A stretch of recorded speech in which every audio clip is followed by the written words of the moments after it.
It's interesting. Goldman Sachs came out with a report that I've been talking about for 2 years through various sources.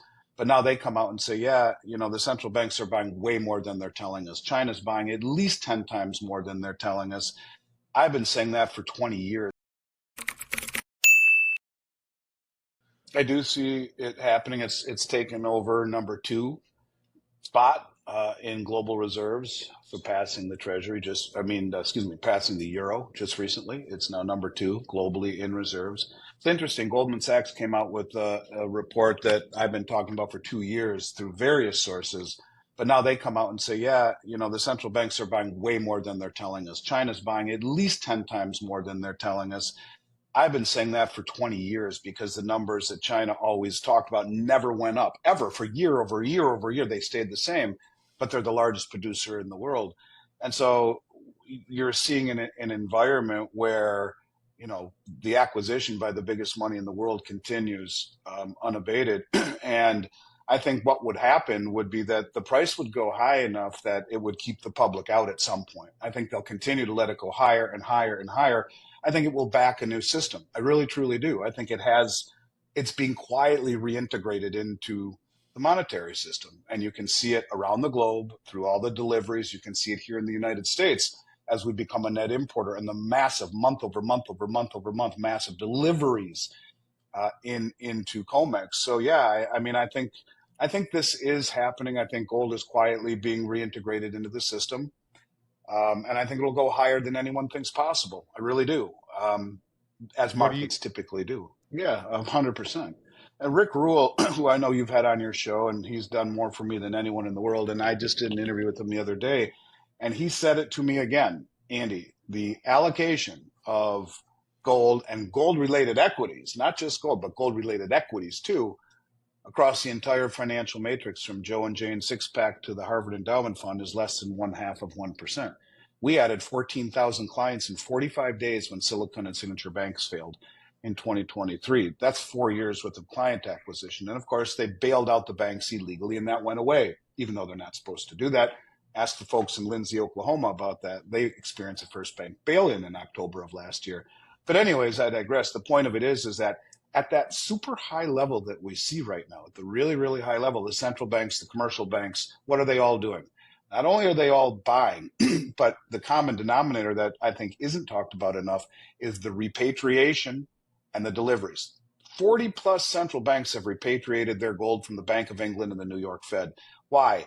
Those are the two depots that gave access to the COMEX and the LBMA, instant liquidity, safe jurisdiction, stable.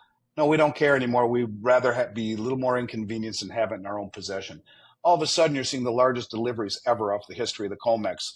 No, that's okay. We're not going to take paper futures anymore. We're not going to leave it in the ecosystem. We'd like to have it. Thank you very much. Where do the coins come from that the people that at our level buy them? Where do we get them from? Well, they get them from the mints. Where do the mints get the gold from? Most of it from the COMEX and the LBMA. What's happening to the COMEX and the LBMA? It's being bled dry. And we, the people who are listening to this show who will buy the gold and silver, represent the pimple on the elephant's rear end. The elephant has no idea about any of this yet. The people like you and I do. But what I'm getting at is that you can see at the high level, they're already pre-positioning themselves.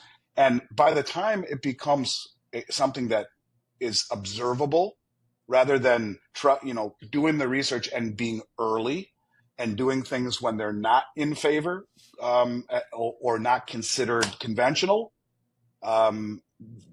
that's the people. Those are the people who are sitting prepared. But everyone else who acts just in time after it becomes visible by their eyes, you bet 100% there will be no gold and silver available. They'll buy ETFs or they'll buy whatever they can. But the physical market, which is flush with product right now, just like that, can change. And it can, if you realize that there's 6 major mints on the globe, that's about it. A handful of refineries and mints, but you got the US, Canada, Austria, Australia, South Africa, and the United Kingdom. At some point, if things got that crazy, don't you think these mints would stop sending their gold across the globe to the United States so that we can buy it and maybe they'll take care of their own people? I'm saying yes. I have said forever in my belief, and it always comes across like, yeah, right, he's talking his book, but I'm not. This market will be defined by an inability to source product before the music stops, because it will be. There's such a small percentage of people in it right now. When that number, if it just got to 10% of people's assets, that would be right now a 20-fold increase in demand. It would be over in 48 hours. Well, that So would be scary for 5%. those. Yeah, That'd be scary for those who are left out, who didn't buy the fire insurance before the fire. that's exactly right. And it's something that it's very hard to convey with it coming across genuine. I try so hard to be honest about this that I've seen throughout my whole career periods of time where the mints shut down and the product is just gone. And I'll say one other thing. One thing that people don't take into account, the reason that they say there's no bull market like a gold bull market, Gary, is because every other bull market, like in anything, stocks or crypto or whatever, you make a bunch of money and you're told to pull some of that money off and go buy yourself a new Ferrari or reinvest or do whatever you want to do.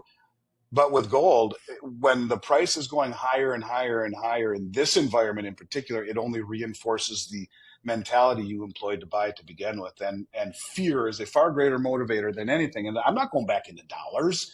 I don't care. I don't need a new car. I'm going to protect myself and my family. This is why I did this. In other words, the secondary market completely disappears. No one is selling. So when the mints are gone, Yeah. that's it.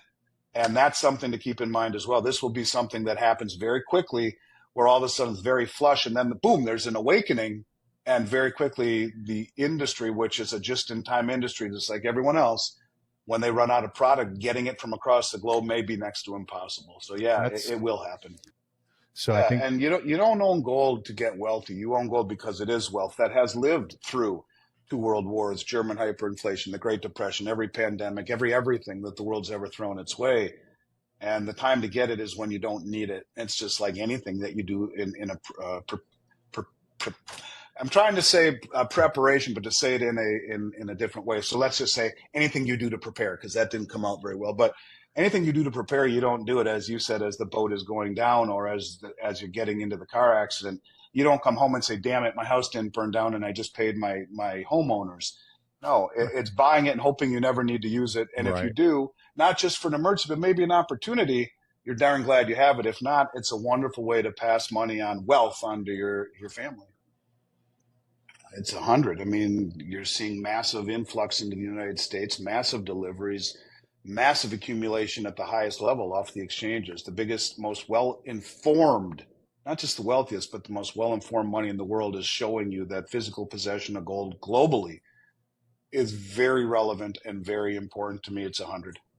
100. A asset class that has been ignored for far too long. It is beginning to catch steam, to catch a bit, and it's just very recently started to outperform the gold market. To me, that represents a realization and an awakening of a very, very undervalued industry. When the hedge funds start to jump on, the potential is outstanding. And this is a market where the valuations are where they were when gold was many, many hundreds of dollars lower. So from a standpoint of asymmetrical risk versus reward, buying the majors and the royalty stocks, pretty darn close to 100. Same thing.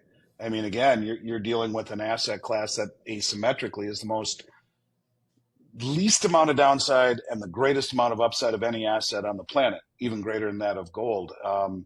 To me, it is the greatest value, maybe the value of a generation. I would say that people who don't have any exposure to silver are making a very big mistake. Again, same thing. When I say gold miners, I mean precious metals miners. So I would lump that in with silver. But the thing about the silver miners, there's only a handful of them out there because of 850 million ounces mined last year. Only about 20% of that 20 million plus ounces came from these companies. The rest is byproduct mining. So a handful of really good silver mining companies, the potential is limitless.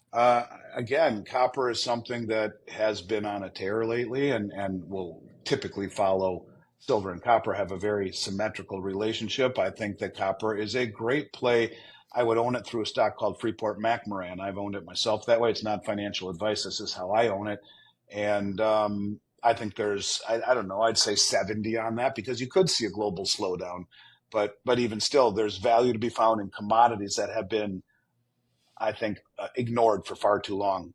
Let's say 70 out of 100. maybe even right up there, 80 plus, 90 plus. You're talking again, the need for nuclear energy, I think will only grow, and especially for those that want clean energy. Um, it's really done very well. I think it will do even better. I'd say 75, 80.